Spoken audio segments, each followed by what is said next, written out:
যখন আপনার নামে কেউ বদনাম করে আপনার সামনে কিংবা আপনার পেছনে, আপনার প্রথম কাজ হচ্ছে আল্লাহকে ধন্যবাদ দেওয়া। পরের সবাই সুবহানাল্লাহ।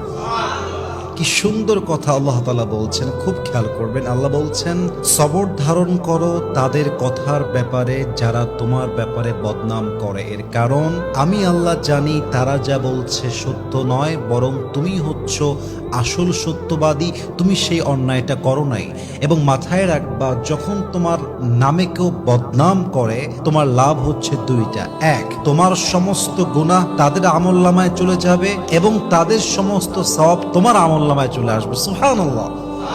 তো যারা বদনাম করবে তাদের জন্য আপনি আফসোস করবেন যে ইস রে, আমার ভাইটা বোঝে না, আল্লাহ আমার ভাইকে তুমি হেদায়াত দান করো। কিন্তু মানুষের বদনামের জন্য, অন্যের চরিত্র নষ্ট হওয়ার জন্য নিজের চরিত্র নষ্ট করা, এটা বোকামি ছাড়া আর কিছুই হতে পারে না। ঠিক কিনা বলেন? অতএব আজ থেকে বদনাম করলে নারাজ হবেন না, মন ছোট করবেন না, ভরসা রাখবেন এক সত্তার উপরে, তিনি কে?